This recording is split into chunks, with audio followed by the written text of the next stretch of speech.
여러분 토빈맘과 함께 신나게 수업 진행하겠습니다. 이번 시간에는 전처리기에 대해서 배우겠습니다. 샵 include 그 다음에 스탠다드 인풋 아웃풋 점 헤더 파일, 이거는 많이 봤죠. 계속 저희가 소스 코딩을 할 때마다 이 문장을 맨 첫 번째 라인에 작성을 했습니다. 그래서 샵 include라는 게 전처리기 지시자입니다. 전처리기 지시자라는 건 뭐냐면 전처리기가 할 일을 지시하는 문장입니다. 그래서 샵 기호로 시작을 해요. 그런데 꼭 전처리기 지시자가 샵 include만 있는 건 아니에요. 실제로 샵으로 시작하는 문장은 전처리기 지시자라고 하는데, 파이라는 거를 3.14로 재정의를 하기 위해서 define이라는 문장을 사용을 했는데, 이러한 샵으로 시작하는 문장, 그것을 전처리기 지시자라고 합니다. 그러면 전처리기 지시자는 전처리기를 이용해서 할 일을 지시하도록 하는 문장입니다. 전처리기 지시자라는 것은 컴파일 하기 전에 처리해야 할 일을 수행하도록 명령을 내리는 문장입니다. 그런데 전처리기라는 건 뭐냐면 컴파일 하기 전에 시작을 합니다.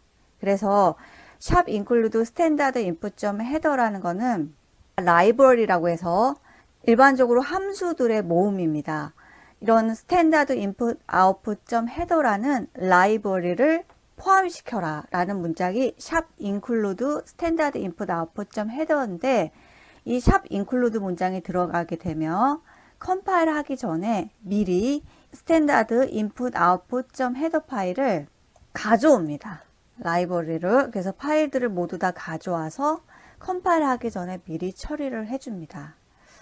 자, 그럼 전처리기에 대해서 간단하게 살펴보도록 하겠습니다. 이론을 살펴볼게요. 지금 이해가 안 되셔도 조금 하다 보면 이해가 될 겁니다. 그래서 목차를 살펴보겠습니다. 오늘은 간단하게 리뷰를 할 겁니다.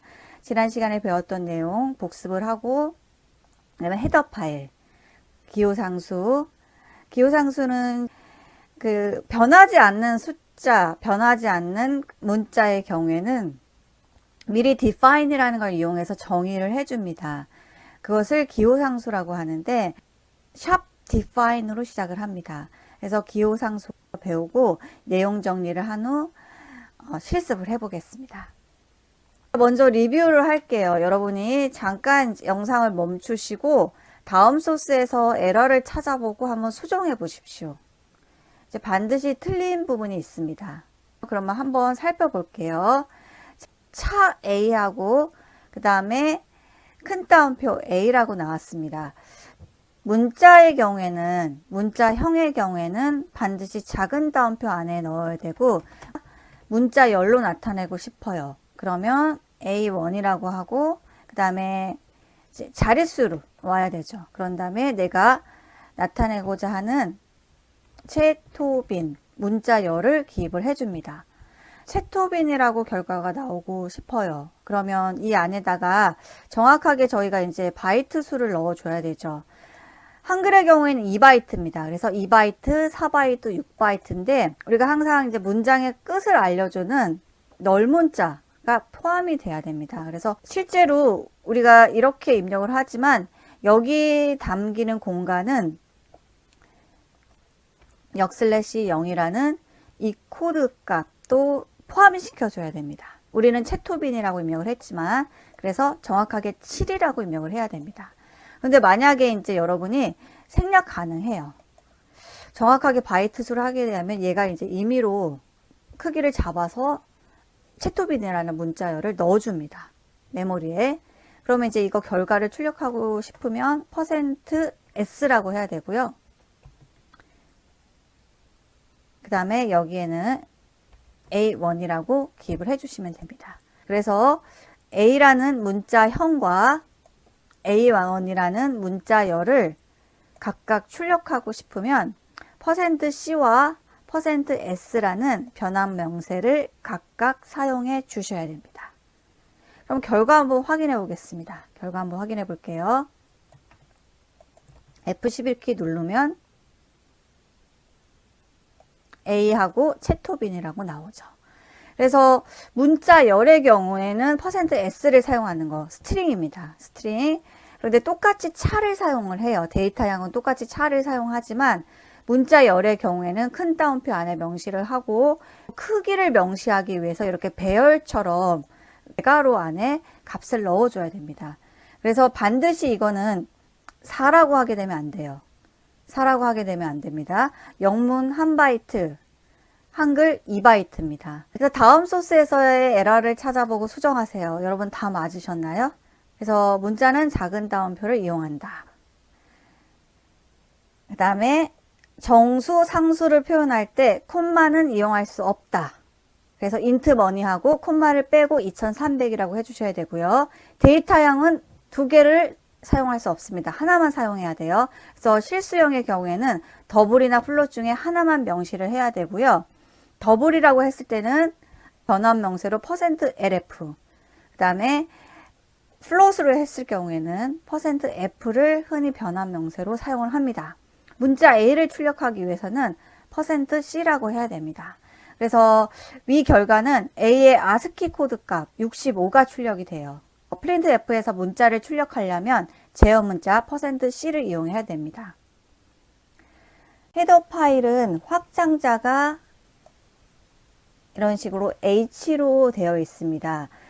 그래서 전처리기 지시자인 샵 include, 샵 define 등과 자료형의 재정의, 함수의 원형 등을 포함하는 텍스트 파일을 말합니다. 헤더 파일의 경우에는 확장자가 H예요. 그래서 전처리기 지시자라는 용어 많이 들어봤죠. 컴파일러가 번역하기 전에 처리해 주는 것을 전처리기라고 배웠습니다. 전처리기 지시자는 샵 기호로 시작을 하고 전처리기가 할 일을 지시하는 문장이죠. 즉 컴파일 전에 이를 수행하도록 명령을 내리는 문장입니다. 그래서 샵 include만 있는 게 아니에요. 전처리기 지시자는 샵 include만 있는 것이 아닙니다. 샵 include, 샵 define 등등 샵 if 이렇게 여러 개가 있습니다. 근데 저희가 샵 include라고 배웠는데 샵 include 스탠다드 input output header라고 하면 이거는 어떤 것을 의미하냐면 컴파일 전에 라이브러리 스탠다드 input output header를 포함시키라는 겁니다. 샵 define의 경우에는 저희가 기호상수 때 배웠었는데 파일을 3.14로 재정의를 합니다. 파일을 3.14로 재정의를 해요. 그래서 파이의 값은 항상 3.14로 고정이 되는 겁니다. 기호상수를 쓰는 거는 값이 변하지 않기 위해서 딱 고정을 시킬 때 사용을 합니다. 그래서 이 의미는 파이 기호를 3.14로 정의를 한다는 것입니다. 그래서 이 파일을 저희가 사용자 파일에 포함을 시켜서 정의하는 것을 실습을 해볼 예정입니다. 그래서 메인 위에 항상 저희가 스탠다드 아웃풋 input.header라는 파일이 있었어요. 항상 이 파일이 정의되어 있는데 이 파일은 그러면 어디엔가 포함이 되어 있겠죠. 그래서 이 파일을 열어보면요. 이런 식으로 안에 내용이 정의가 되어 있습니다. 저희가 printf를 사용하기 위해서 이 printf라는 곳에 내용을 넣어 놨어요. 그래서 이 내용을 끼워 넣기 하는 겁니다. 이 내용을 끼워 넣기 하는 것이 샵 include 스탠다드 인풋 아웃풋 헤더라는 문장입니다. 사용자 헤더 파일과 시스템 헤더 파일로 구성이 되어 있습니다. 그러면 사용자 헤더 파일, 시스템 헤더 파일에 대해서 살펴볼게요. 자, 사용자 헤더 파일 먼저 살펴보겠습니다. 사용자가 정의를 하는 헤더 파일이에요. 그래서 이거는 저희가 dev C++를 설치를 해도 이 파일은 우리가 만들어주지 않으면 보이지 않습니다. 큰 따옴표 안에 정의를 해요. 그래서 큰 따옴표라는 의미는 이렇게 명시를 하게 되면 해당 C 파일과 같은 위치에 있어야 되고요.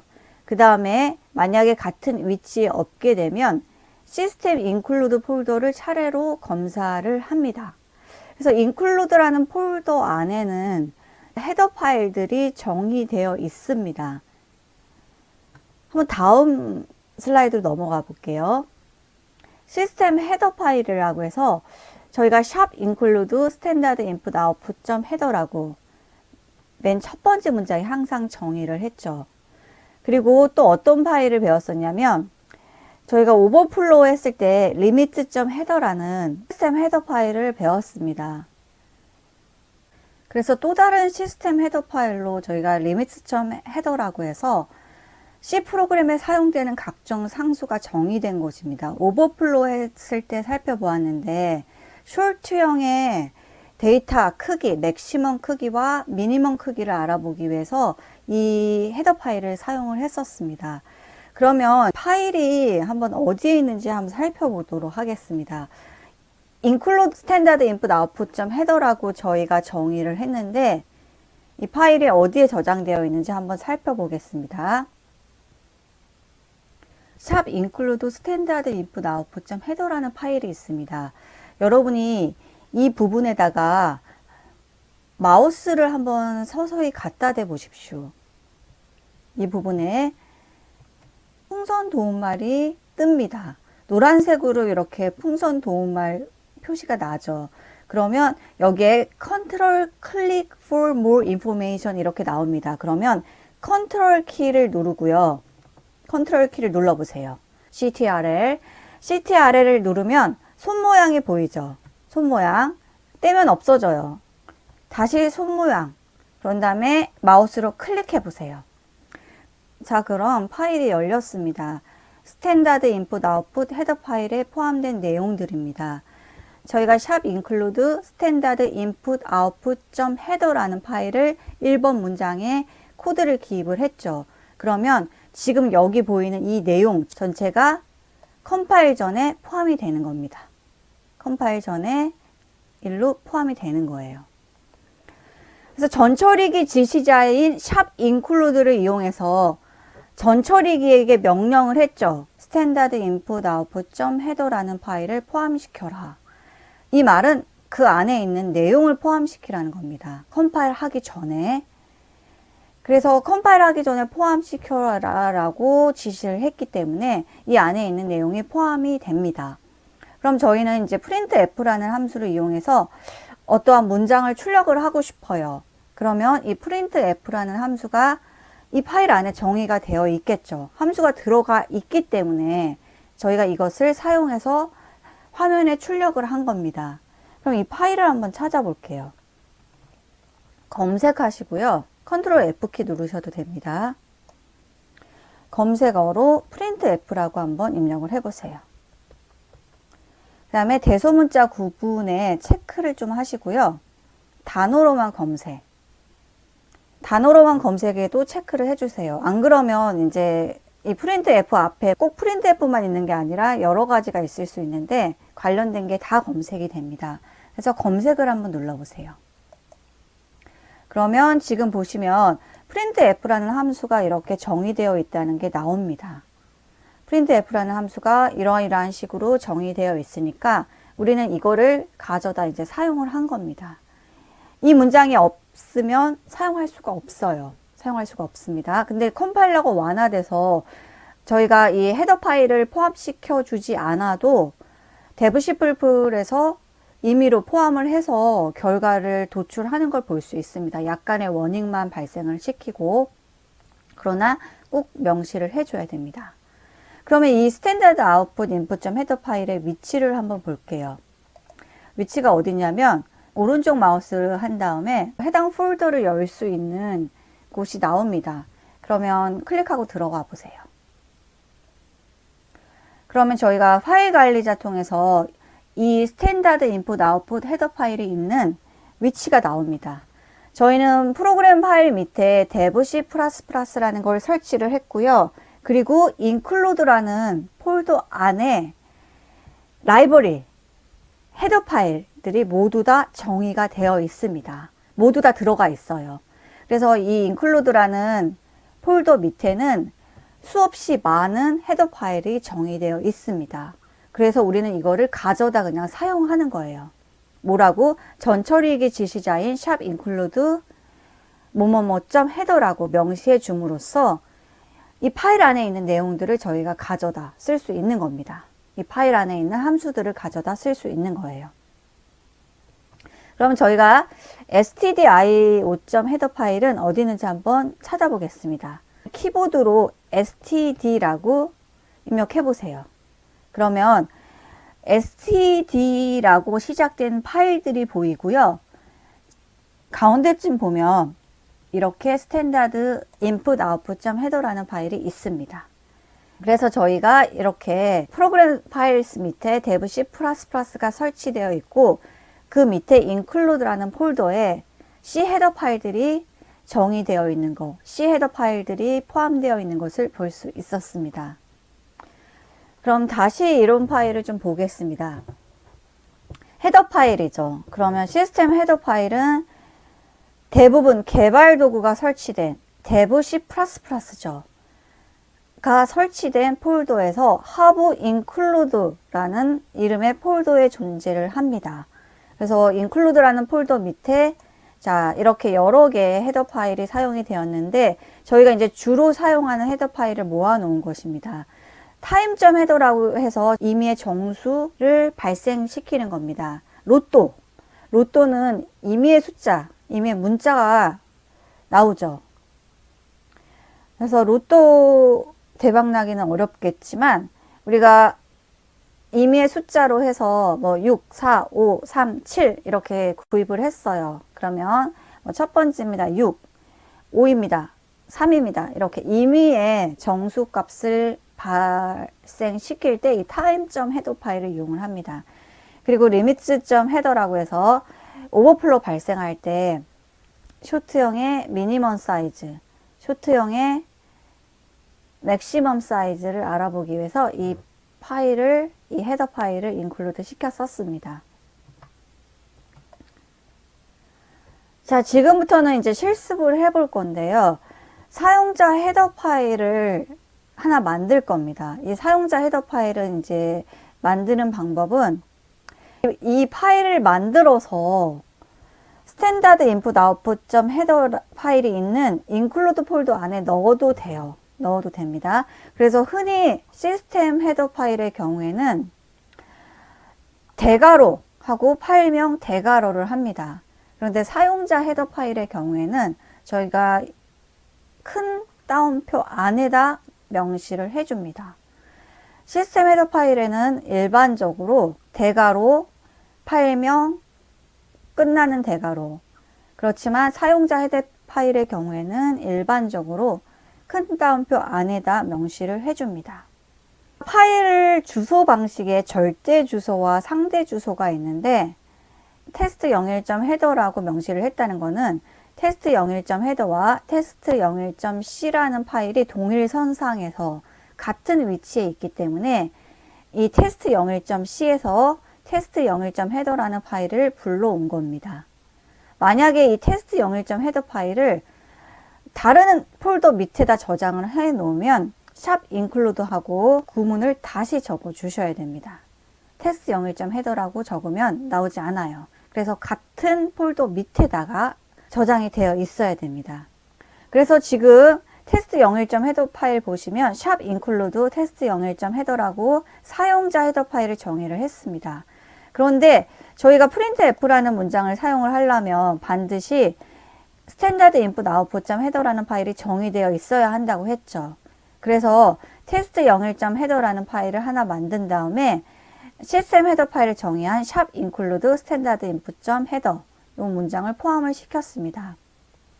그리고 이제 define이라는 기호상수가 정의된 걸 볼 수 있는데 기호상수를 사용해서 파이하고 3.14 샵 define 파이 3.14 이런 식으로 직접적으로 값을 넣어줄 수 있지만 이런 식으로 공식을 넣어줄 수도 있습니다. 연산식을 넣어줄 수도 있어요.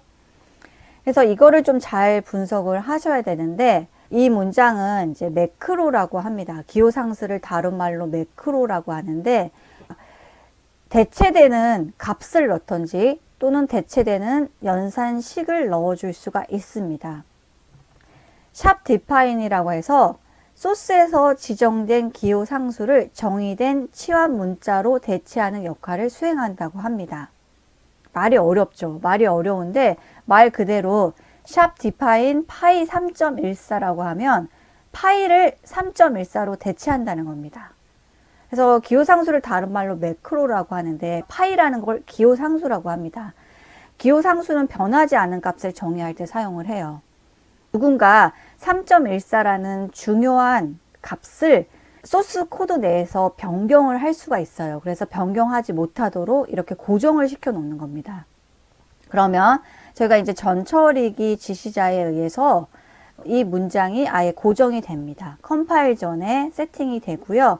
그 다음에 파이는 3.14라고 정의가 되어 있죠. 그러면 이 메인 함수 안에 에어리어라는 변수가 어떤 연산식을 수행하냐면 2 곱하기 파이를 대체해서 이 파이 값에 3.14를 넣어줍니다. 그리고 나서 컴파일러에게 보내요. 그래서 define 파이 3.14라고 하면 이 전처리기 지시자는 컴파일 하기 전에 항상 문장을 수행을 합니다. 이 전처리기에 의해서 파이를 3.14로 대체를 좀 시켜줘. 그러면 전처리기가 알았습니다 주인님. 그리고 파이를 3.14로 대체를 했습니다. 그런 다음에 컴파일러로 보내줍니다. 그래서 상수를 한 번에 수정할 수 있고 수정되는 한 부분만 검사하면 되므로 이식성과 신뢰성이 증대되는 장점이 있습니다. 기호 상수입니다. 다른 말로 이제 매크로라고도 해요. 자, 매크로의 치안을 한번 보겠습니다. 샵 디파인 하고요. 이번에는 뭔지 모르겠지만 스퀘어하고 가로하고 x라고 표시를 했습니다. 그런데 이 x 곱하기 x라고 하지 않고요. x에다가 또 가로를 하고요. 그 다음에 두 번째 x에다가도 가로를 했습니다. 뭔진 모르지만 x의 자승, 그러니까 x 곱하기 x가 이루어지는 연산식을 이렇게 스퀘어 x라고 기호상수로 정의를 했구나 라는 걸 알 수 있습니다. 그러면 이렇게 정의를 하게 되면 전처리기에 의해서 먼저 번역이 됩니다. 뭐라고? 스퀘어 x라는 거는 x 곱하기 x라고. 그러면 여기에 이제 저희가 2라고 넣어주죠. 그러면 이 문장에 여기가 2가 들어갑니다. 그러면 2 곱하기 2 결과를 반환시켜 주겠죠. 반환시켜 줍니다. 그러면 그냥 2 곱하기 2 하지 왜 이렇게 가로를 많이 해줬나요? 라고 의문을 가질 수 있습니다. 2가 대체돼서 2 곱하기 2라는 결과가 이렇게 나오겠죠. 그러면 프린트F 문에는 4라는 결과가 반환이 되겠죠. 마찬가지로 3이라고 했습니다. 그럼 이 3은 이제 x 값이 3인 거예요. 스퀘어 x. 그러면 3 곱하기 3이라고 해서 이제 9의 결과가 반환이 되겠죠. 다음 예문 한번 볼게요. 만약에 저희가 이제 이걸 사용을 하는데 1 더하기 2라고 가로에 적어 놨어요. 그러면 1 더하기 2가 이 x 값으로 대치가 되겠죠. define하고 square하고 x라고 했습니다. 그럼 x에는 1 더하기 2가 와요. 그런데 저희가 x에 가로를 넣지 않게 되면 어떤 식으로 되냐면 1 더하기 2 자체가 되므로 이런 식으로 치환이 됩니다. 1 더하기 2 곱하기 1 더하기 2. 연산식 우선 법칙에 의해서 곱하기가 먼저 실행이 되죠. 그러면 2 곱하기 1이 먼저 되고요. 수행이. 그 다음에 1과 2를 더해줘요.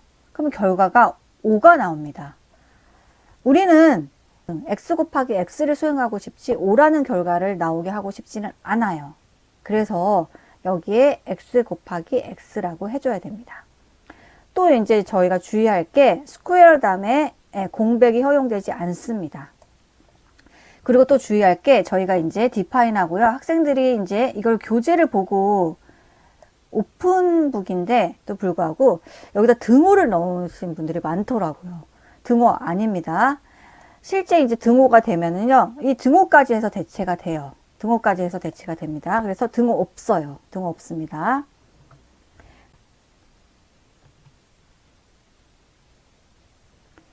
자, 내용을 정리하겠습니다. 전처리기라는 거는 컴파일러가 번역하기 전에 처리해 주는 것을 말합니다. 그리고 전처리기 지시자라는 거는 전처리기가 할 일을 지시하는 문장으로 샵 기호로 시작하고 샵 include 스탠다드 인풋 아웃풋 점 헤더처럼 컴파일 하기 전에 미리 스탠다드 인풋 아웃풋 점 헤더에 있는 내용을 포함시켜 주십시오 라고 지시를 하는 문장을 말합니다. 샵 디파인이라고 해서 저희가 기호 상수 매크로를 정의를 했죠. 이렇게 샵 기호로 시작하는 지시 문장을 전처리기 지시자라고 합니다. 헤더 파일에 대해서 배웠는데요. 저희가 이제 확장자를 헤더라고 해요. 그래서 파일명 .헤더라고 합니다. 그래서 저희가 확장자를 헤더라고 하는데 H라고 해요. 파일명은 이제 사용자 정의 파일이 있고요. 그리고 시스템에서 정의된 스탠다드 인풋 아웃풋 헤더라는 파일이 있습니다. 시스템 헤더 파일은 개발 도구가 설치된 dev C++ 밑에 하위 폴더인 include 밑에 존재합니다. 그래서 이 include라는 폴더 밑에는 여러 개의 헤더 파일이 존재했습니다. 사용자 헤더 파일은 저희가 샵 include를 사용해서 사용자가 만든 헤더 파일을 정의를 해주는데 큰 따옴표 안에다가 기입을 해줍니다. 자, 이것으로써 전처리기에 대한 이론을 마쳤습니다. 여러분 수고 많으셨습니다. 감사합니다.